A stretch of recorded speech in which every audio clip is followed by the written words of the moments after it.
Assalamualaikum warahmatullahi wabarakatuh. Perkenalkan, nama saya Novita Ria Damayanti dari THPB. Di sini saya akan menjelaskan bagaimana cara uji bakteri menggunakan metode LAL. Berikut videonya. Mari kita mulai untuk membahas uji endotoksin.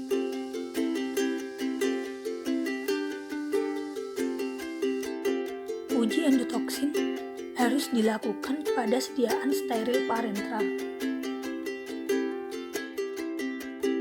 Apa itu sediaan steril? Sediaan steril adalah sediaan yang selain memenuhi persyaratan fisika kimia juga persyaratan steril. Steril berarti bebas dari mikroba. Syarat sediaan steril parental: yang pertama, aman secara toksikologi; dua, steril, bebas kontaminasi mikroorganisme; yang ketiga, bebas dari kontaminasi pirogenik termasuk endotoksin; keempat, bebas partikel-partikulat asing; dan yang kelima, stabil secara fisika kimia.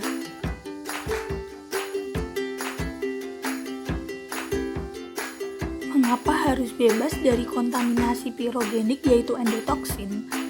Sediaan steril parentral harus bebas dari kontaminasi endotoksin dalam batasan tertentu karena pemberiannya langsung ke sistem sirkulasi pembuluh darah, maka harus melakukan uji endotoksin pada sediaan steril parentral. Bagaimana produk parentral bisa terkontaminasi endotoksin? Pada proses sterilisasi produk parentral menggunakan panas, bakteri gram negatif yang mungkin ada dalam produk akan mati dan terjadi lisis. Endotoksin akan terlepas dan tetap tinggal di dalam produk, sifatnya stabil di dalam panas, dan semua endotoksin adalah pirogen, tetapi tidak semua senyawa pirogen itu merupakan endotoksin.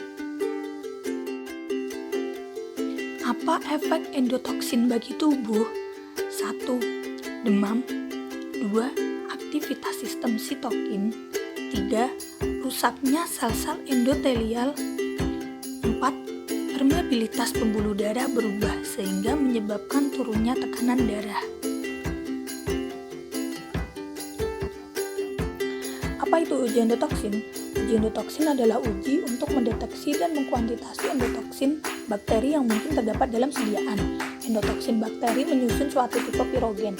Pirogen adalah racun yang menimbulkan demam bila diberikan secara intravena dalam jumlah tertentu.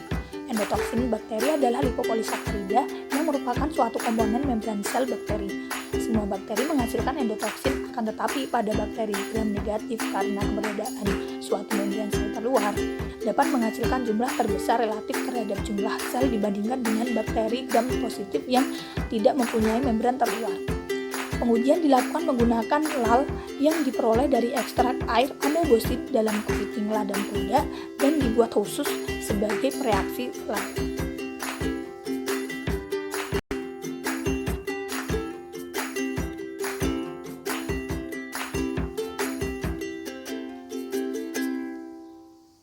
LAL ini didapatkan dari amoebosit yang berasal dari darah Limulus polyphemus yang digunakan untuk membuat Limulus amoebosit lisat atau LAL, yang digunakan untuk deteksi endotoksin bakteri gram negatif dalam persediaan obat.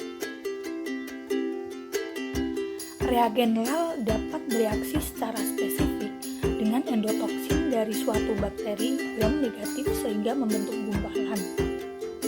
Itu sebagai hasil positif adanya endotoksin.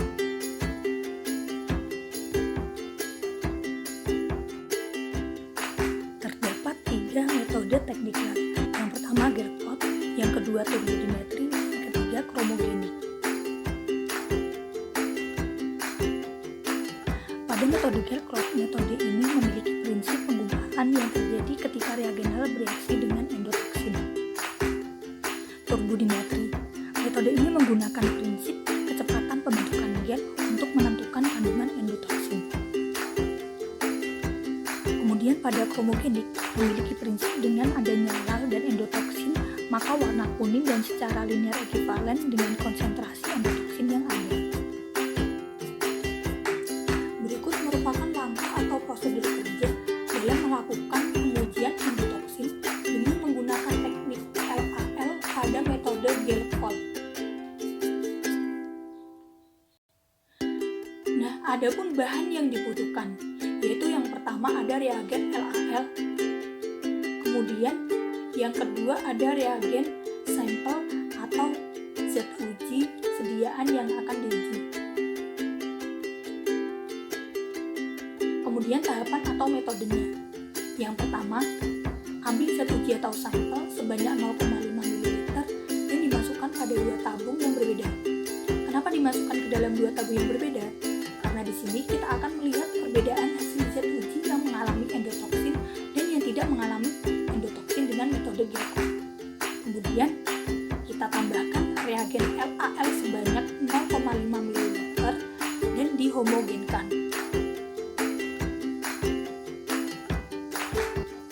Jika sudah homogen, kita lakukan proses inkubasi pada kedua tabung selama kurang lebih 60 menit pada suhu 37 derajat Celcius. Setelah zat uji diinkubasi, kita lihat hasil dari kedua tabung dengan melihat ada tidaknya gel yang terbentuk pada dasar tabung. Kemudian kita membalikan tabung secara perlahan. Jika pada dasar tabung terbentuk gel dan saat dibalik tidak jatuh, maka hasil tersebut dinyatakan positif atau mengandung endotoksin. Jika tidak terbentuk gel pada dasar tabung dan saat dibalikan campuran tersebut bergerak, maka hasil tersebut dinyatakan negatif atau tidak mengandung endotoksin.